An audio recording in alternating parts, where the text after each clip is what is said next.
Well, welcome everyone to the Evolving Man podcast. I'm the founder of The Awakened Man and your host, Alan DeMonso. Happiness and balance can often feel just out of reach. And while we strive to build the perfect home and enjoy our work and a thriving family, often the first sacrifice is our own heart and body. And it's through external expectations that we bury our authentic selves, causing a disconnect between our inner and our outer world. And when you neglect your inner self, you'll settle for less reward and fulfillment in every aspect of your life. And so today we're going to take a stand and reclaim control of our lives by following the principles my guest is going to share with us today. Now, before we get into all that, I want to remind you to hit like, subscribe, and share on your favorite platform so you can stay on top of our latest content while also helping me grow the Awakened Man message. And with that, I'm so grateful. So let's get on with today's episode. Today's man knows who he is, where he stands, and what he aspires to become. Solid in his convictions, owner of his destiny, ever evolving into husbands and fathers our wives and children expect and deserve. We are the masters of our life and the leaders of our homes and community. Welcome to the movement. Stay strong, my brother. As customary, I like to start off by asking a few questions, help us set the stage for today's talk. So when you're stressed, what's your go-to for relief? Is it food, alcohol, sex, or maybe it's something else? And does that stress relief create more or less fulfillment? So if your stress relief habits are healthy or unhealthy, then don't go anywhere, because today we're going to touch on what those habits are going to be like and help us learn some tools for balancing our health and our wellness. But first, allow me to introduce my guest today. Todd Nyholm is a somatic therapist specializing in the undeniable relationship between mind and body.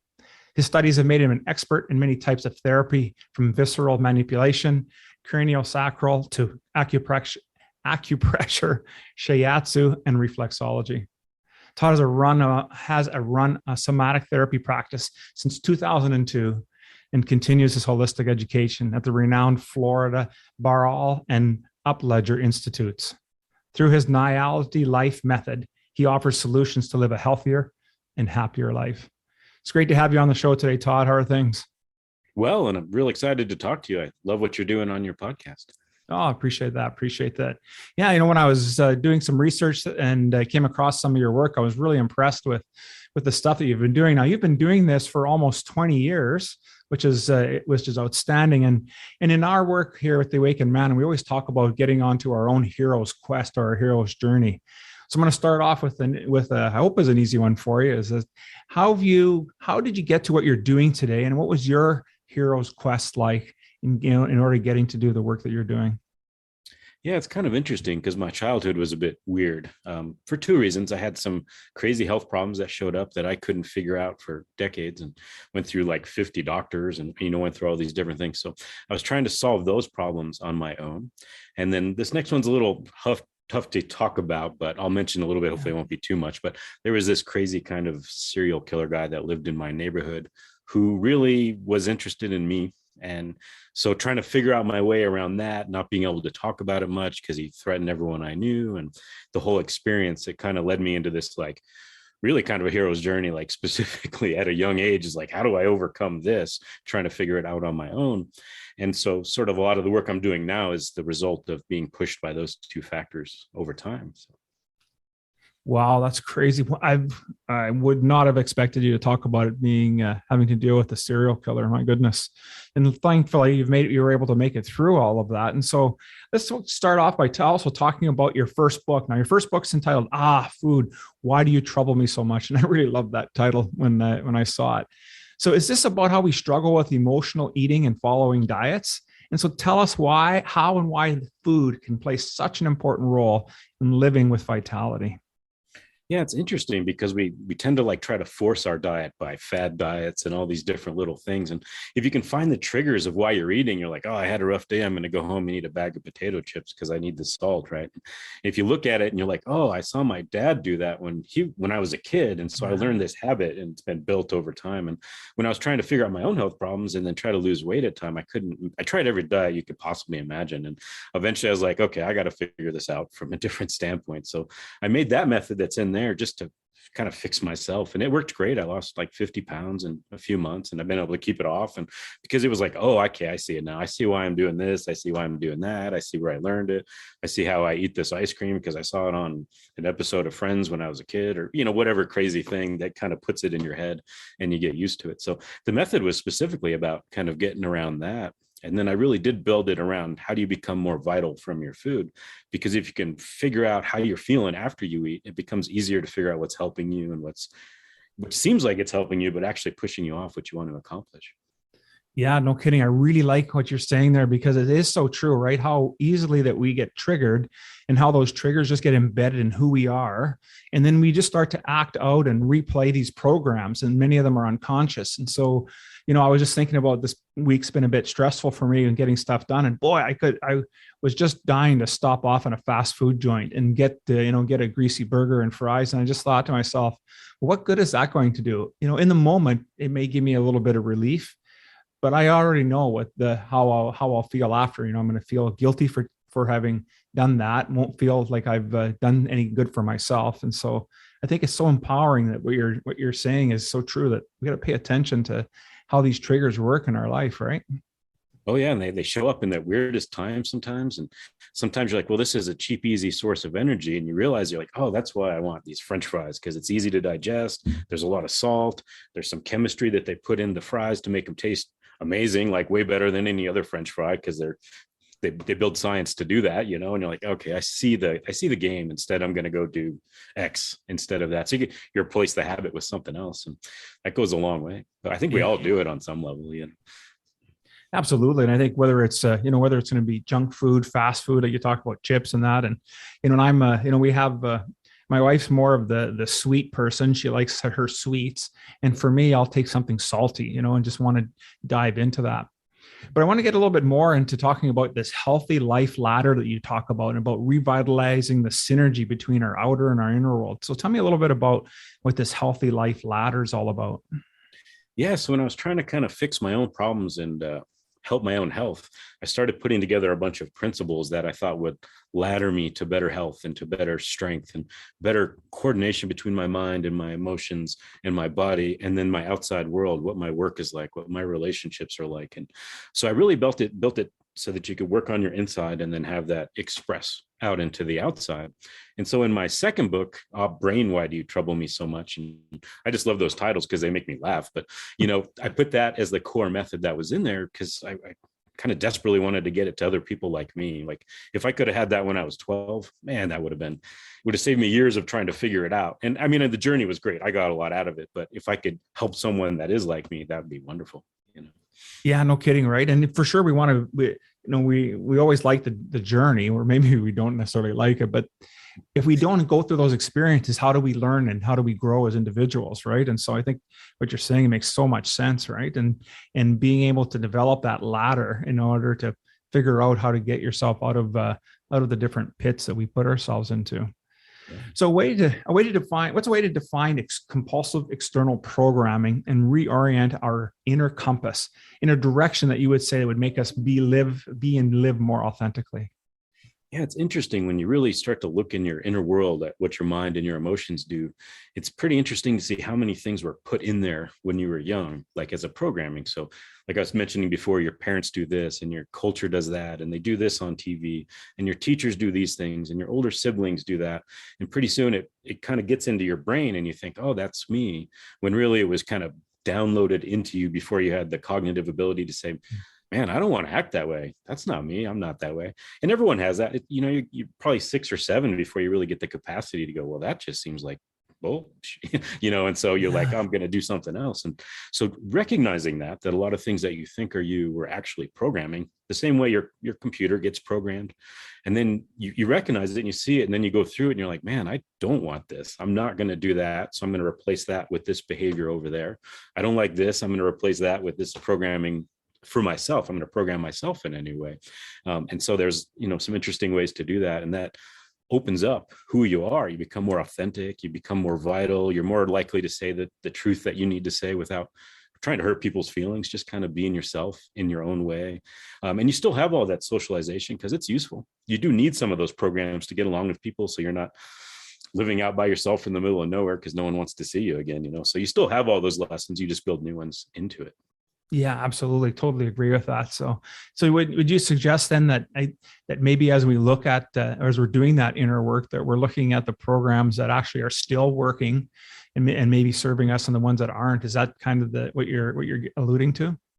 Yeah, in some ways you got to like spend a lot of time with yourself to recognize it and to see it, because sometimes, something will push you and you're like, oh, people are putting pressure on me over here, and this program shows up that you hadn't seen in 20 years. And you're like, oh, this is how my dad handled that. And this is a terrible way to do it. Or this is how my mom or whoever it might be.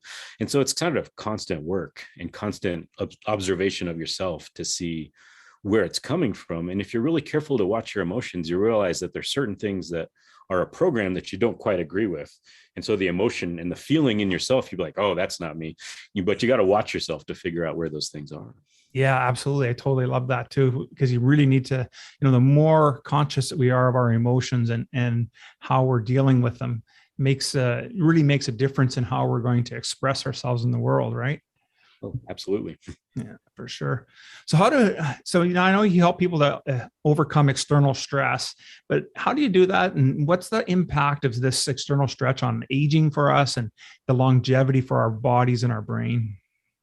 Yeah, it's interesting because in my practice, I'm working with people and I'm actually working physically on them. So I'm feeling their body and their tissues, and I'm working on their skull and making changes in their nervous system. And it's pretty interesting. Like if I could get you to follow me around for a month and I just got you to put your hand on people, and then we'd ask them a question. Hey, what's work like? How's your family life like? What were your parents like? You'll feel all these changes in their body, and their body will get rigid, and you'll feel certain areas at certain times. Like if they're really angry, you'll tend to feel this pressure around their liver. If they're really afraid, you'll feel this pressure on the bottom of their back towards their kidneys where their adrenal glands sit. And so if you watch that and you watch how people age over time, so I've been doing this just about a couple decades now, and you watch that stress and its effect on people's joints and on their tissues and on their skin tone and on their energy and on their voice and on even their eyes, like they start to look dull over time. And it does not have to be that way. It's a lot of like driving with your foot on a brake and your other foot on the gas when you're kind of stressed out trying to go through your life. And so if you can learn to just get your foot off the brake, you're going to have a much better time of that, And so I try to help people do that at the clinic. Wow, that's awesome. So I want to just explore a little bit further, if you don't mind. So you just talked about, where we hold stress and what it means in the different parts of our body. And so you talked about, with our liver and our lower back, but do you have any other examples of how we relate to where our body holds stress and what kind of stress, what it really means? Sure. And it's interesting because like I've looked at Eastern traditions and Western traditions, and they have these models that in some cases go back thousands of years. And when I was like 12 or 13, first reading about it, I'm like, it can't be that specific. But now that I've watched it for a while, like, oh my gosh, all the time when someone's really worried, it affects their stomach. When somebody's really, let me think of another, anxious all the time, it affects their heart or their small intestine. And you start to see these like interesting connections where people have one primary emotion in a negative way that's pushing on everything else, and it tends to throw them off in a specific way. And you can track it down and then work with it, in kind of some cool ways from there. Yeah, for sure. And so a lot of your work then, not just with the somatic side of it, but it's also about moving energy, isn't it? Yeah, so I'm working with moving energy because that helps people in sort of a subtle way while I'm talking to them to kind of help them see where they're at while working on their body so that their body breaks free of sort of being stuck in a sympathetically dominant state, which is part of your autonomic nervous system. So you get stuck in a sort of fight or flight. When I put all those things together, I can kind of help people break themselves out of it. Yeah, that's pretty cool, man. That's pretty cool. So listen, we're just coming out of a 2-year lockdown. Well, at least we are where I am. I'm up here in Canada, and we're just finally getting to open up here, and we're just coming out of that. But for these 2 years, we've really been in isolation, and so stress has been a pretty high, I would suggest, for a lot of us. And I'm wondering what ways that we can shift our focus so we can be a little bit more positive on about dealing with this isolation piece. Yeah, I think the first step is to sort of reframe it. So you can say, okay, this time was kind of helpful for me in this way, which is something I had to do with my childhood and things like, wow, I really know a whole lot about how my mind works because of some of the things that happened to me when I was a kid. And you're like, I don't necessarily want to ever have to do that again, but I can reframe it to go, oh, wow, I got something really amazing out of this. And so if you can look at that isolation with a little bit of like, I kind of got a couple cool things out of it. And now I can let that go so that you're not focusing on what's happened in the past and being stuck there, and then sort of getting back out there and socializing in new ways. Because if you're kind of introverted, or you might be a little shy, it might be tough as you go back out and you meet new people. Or like I live alone, it's just me and my dog, and so like trying to figure out how to like socialize in interesting ways, particularly when we were locked down, was kind of interesting. And so it gives you a chance to see yourself in a better way. And if you can kind of take that with you, you can get some interesting things as you come back out of it. And then, if you can get a little hope for what's going on, instead of focusing on the negative news and all the trouble that people are going from, it's really easy to do that because your animal part of your brain just wants to go, oh, there's the scary stuff, and focus on it. And if you can just go, no, we're going to do this now. And it'll go back. And you go, no, we're going to do this now. Yeah. It can help break you free. Yeah, for sure. I love that idea. That makes complete sense. And I'm, I want to go back now, and I just want to touch about it. So you do have a new book coming out shortly, and again, love the title, Brain, why do you trouble me so much? But in this book now, you're going to be outlining 26 principles that we can use to guide our lives to live more consciously. So how did you come up with the principles, and how do we embody them in our daily lives? Yeah, I was trying to create a chart for myself for like decision making, for, easy decisions now and then bigger decisions later, and maybe even all the way up until the time that you leave this world, and I was like, okay, how do you do that? And so I started stacking them together, and there's 26 because I originally put it on an alphabet, which is, I study languages, and I just really liked, 26, this is great, but I couldn't quite make it work out the way the editors wanted, so we numbered it. But the idea was like, okay, I tend to get stuck in these habits this way, and I tend to be automatic that way. And you go through it when you're trying to make a decision, you're like, oh, this decision is going to lead me to these 7 problems that show up on the chart, or these 7 other aspects of it would be useful to say, okay, this work is going to help me long term, because when I'm 92, I'll go, oh, wow, I'm so glad I started a business, or wow, I'm really glad I learned to play guitar. And instead of worrying about what my neighbor would think because he hates guitar players, which might be some stupid thing that's in your head, right? That blocks you. And sometimes that gets to me. I'm like, oh, I'm really worried about X. And then you think about it from a perspective like a 90-year-old, and you're like, man, why do I care about that? And so the chart was just sort of a way to help remind myself of the principles to change the conscious decision-making process. Cool. That's cool. So cool. Can't wait to pick up the book and really dive into that. Now, you developed this Nytality Method and for helping us to enhance our vitality, health, and life. So tell us a little bit about your program and what it entails.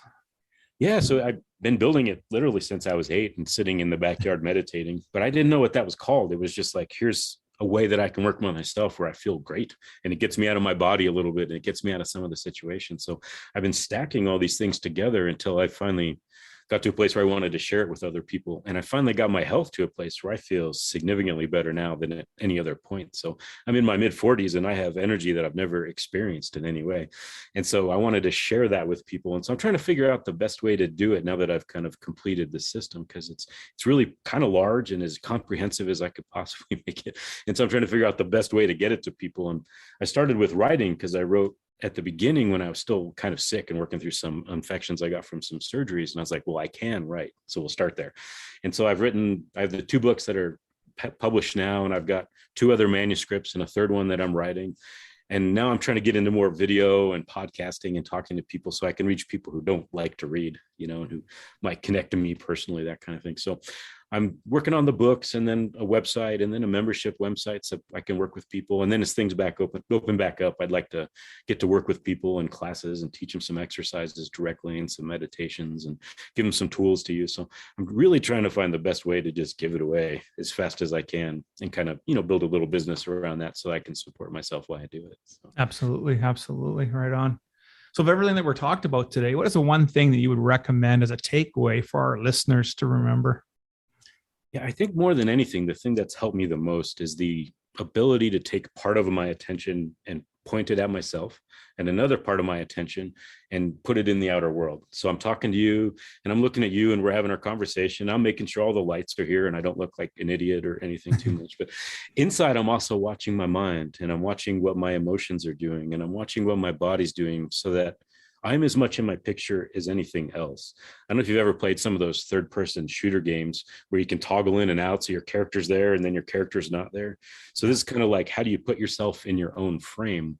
And I think there's nothing more useful to figuring out who and what you are and reclaiming the power that kind of is you, than to take some of your power and attention back and point it at yourself. And it's a pretty cool concept that has really helped me, that I read in a book from like 2000 years ago. I was like, oh, this is really cool. I'm going to figure out how to do this, when I was a kid, and it's been a huge blessing to me. So outstanding. That's great.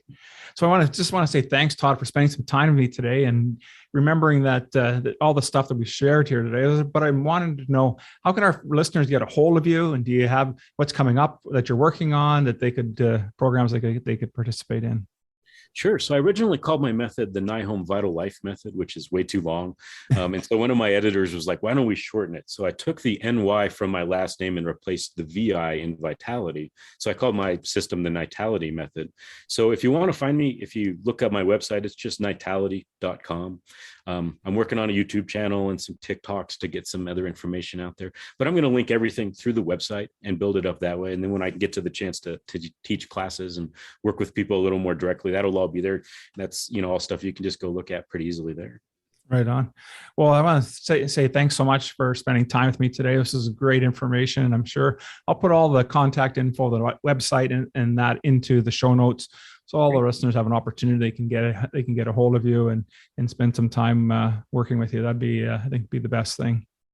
Awesome. I'm glad to get to talk to you. This is my favorite subject in the world to talk about. So right on. Excellent. Well, have a good one. Thanks. You too. Thank you for listening to the Evolving Man podcast. Are you ready to own your destiny?